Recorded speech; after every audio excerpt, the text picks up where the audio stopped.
Good morning! Welcome back dito sa page natin. My name is Professor Excel and today pag-uusapan natin ang dalawang importanteng function sa loob ng Microsoft Excel.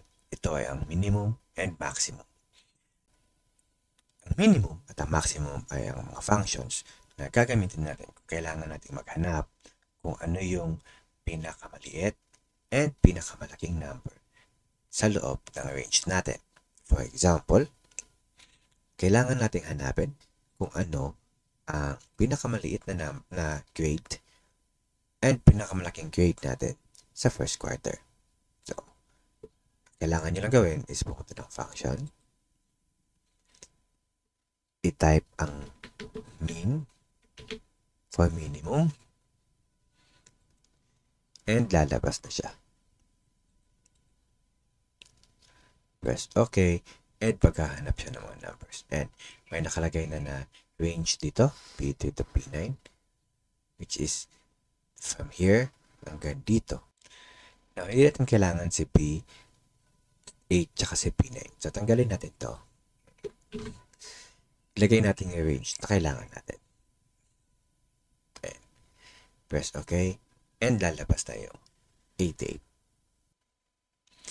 Tignan natin kasi 88 nga ba ang pinakamaliit. 97, 88, 92, 93, and 90. Tama. Si 88 yung pinakamaliit natin grado. Ngayon, hanapin naman natin yung pinakamalaki. This time, instead na gagamitin natin yung insert function, ita-type lang natin equal sign.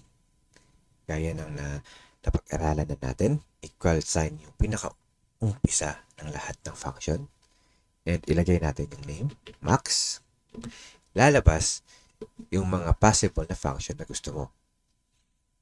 Now, after natin isulat yung gusto natin na function, maglagay tayo ng open parenthesis, and paghahanap siya nung mga arguments na kailangan natin.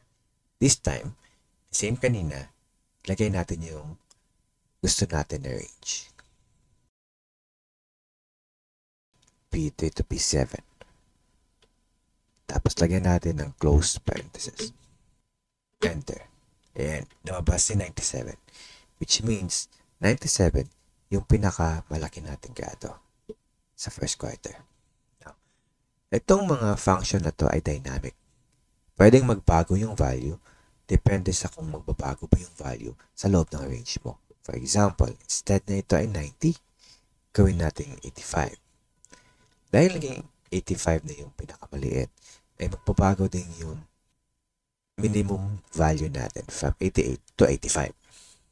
Once ibabalik natin ito sa 90, babalik din sa 80 or hahanapin na naman niya yung pinaka-minimum natin na grade dito. Pwede din itong maghanap ng multi-columns. For example, instead na hahanapin niya yung minimum and maximum ng isang quarter natin, pwede natin hanapin ang minimum, open parenthesis, ng 3 quarters. So, instead na isang column lang ang hahanapin niya, pwede siya maghanap ng multiple columns. Once i-enter natin to, may makikita natin na 88 pa din yung nilagay niya. Since sa lahat ng quarter natin, 88 yung pinakamaliit nating grado. Subukan naman natin yung maximum. Max. And yung multi-columns natin na range. From B to D. From B to D. Close and enter. Yun. Kanina, sinagot niya ay 97. Dahil 97 yung pinaka-mataas nating grado sa first quarter. Ayun, ang sinagot niya ay 98. Kasi 98 naman ang pinaka-mataas nating grado sa lahat ng quarter.